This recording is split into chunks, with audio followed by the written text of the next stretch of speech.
রোহন অঙ্গনা যে ভালোবাসায় বাঁধা পড়েছে তা জানেন সবাই। তুমি আশেপাশে থাকলে সিরিয়াল করার সময় একে অপরের সাথে সময় কাটাতে কাটাতে ভালোবাসায় বাঁধা পড়েন দুজনে। 14ই ফেব্রুয়ারি ভালোবাসার দিন, শহর জুড়ে ভালোবাসার মরশুম। প্রেমের দিনে দুজনে সেজে গুজে বেরিয়ে পড়েছেন। রোহনের নতুন সিরিজ বিশ্বহরীও আসছে। বেহুলা লক্ষিন্দরের সাথে বিশ্বহরী সিরিজের মিল রয়েছে। তবে রোহন শুধু বিশ্বহরী না, বলিউডেও তার নতুন কাজ আসছে। রোহনের সাথে অঙ্গনার বোঝাপড়া খুব সুন্দর।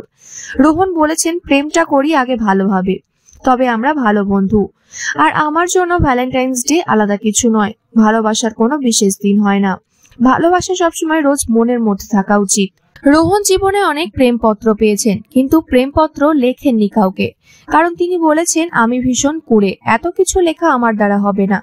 তবে একবার প্রেমপত্র বাবা দেখে ফেলেছিল। মাকে জিজ্ঞেস করেছিল এটা কি। জিজ্ঞেস করাতে আমি বলেছিলাম এটা কোনো প্রেমপত্র নয়, আমি একটা গান লিখেছি, এটা তারই কথা। এই কথা শুনে বাবা রেগে যাওয়ার বদলে খুশি হয়েছিলেন, বলেছিলেন, বাহ, ছেলে তো বেশ ক্রিয়েটিভ। অঙ্গনার সাথে অভিনেতার দেখা হয়েছিল আগেই, তবে তখনও তেমন কথা হতো না। তারপর দেখা হয় সিরিয়ালের সেটে। তুমি আশেপাশে থাকলে সিরিয়ালে নায়ক নায়িকা হওয়ার দৌলতে জমতে থাকে তাদের আড্ডা। ফ্লোর থেকে মেকআপ রুমে একসাথে থাকতে থাকতে মন দেওয়া নেওয়া সেরে ফেলেন দুজনে। তবে তখনও তা বোঝেননি। আর যেদিন দুজনে টের পেলেন মনের গোপন খবর যে একে অন্যকে বড্ড ভালো লাগছে, সেদিন থেকেই আশেপাশের মানুষটাকে বরাবরের মতো পাশে পেতে মন চাইছে। প্রেমের ঋতুতে ভালোবাসার দিনে মনের মানুষের হাতে লাল টুকটুকে হৃদয় তুলে দিলেন অঙ্গনা।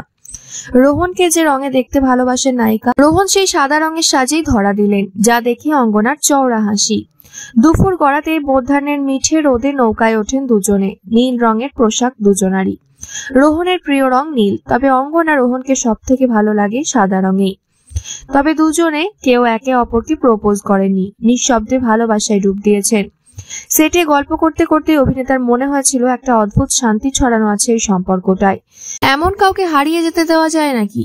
বন্ধুত্বটাই সম্পর্কের মোড় নেয় ধীরে ধীরে।